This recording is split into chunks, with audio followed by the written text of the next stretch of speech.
humans are now hackable animals. You know, the whole idea that humans have, you know, they have this soul or spirit and they have free will and nobody knows what's happening inside me. So whatever I choose, whether in the election or whether in the supermarket, this is my free will, that's over. We have all this still myth of free will, that everything we choose is of our own free will. And this is a myth that served us well for a couple of centuries. But now it's becoming dangerous. Previously, surveillance was mainly above the skin. Now it's going under the skin.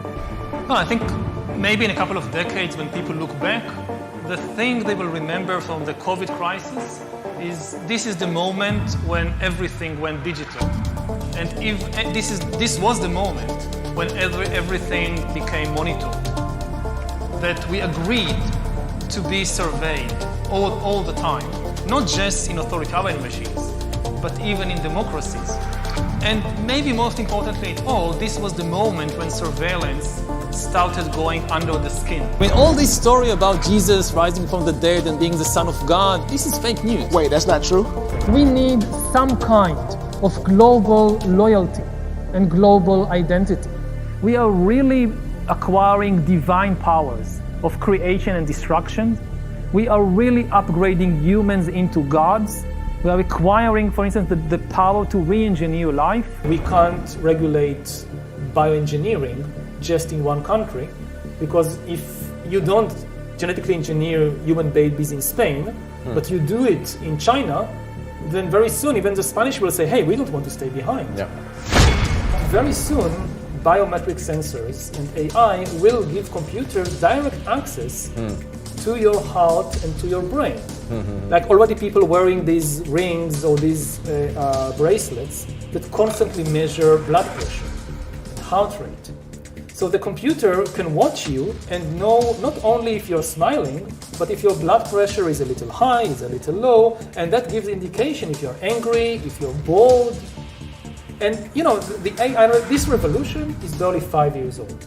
Yeah. We haven't seen anything yet. And then the big political and economic question of the 21st century will be, what do we need humans for? Or at least, what do we need so many humans for? Do you have an answer in the book? At present, the best guess we have is keep them happy with drugs and computer games. Is this ability to hack humans?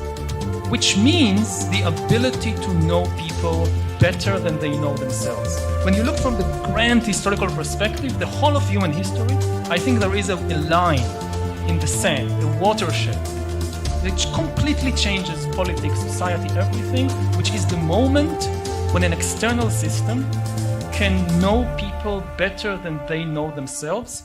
So we need to be kind of very precise how to work with the beast and not try to work against it. You have power somehow to convince leaders. How are you yourself? So I now have a team that is helping me deal with that. It's impossible to deal with such a thing just one person. So people see me and they think I'm doing everything. I actually do very little.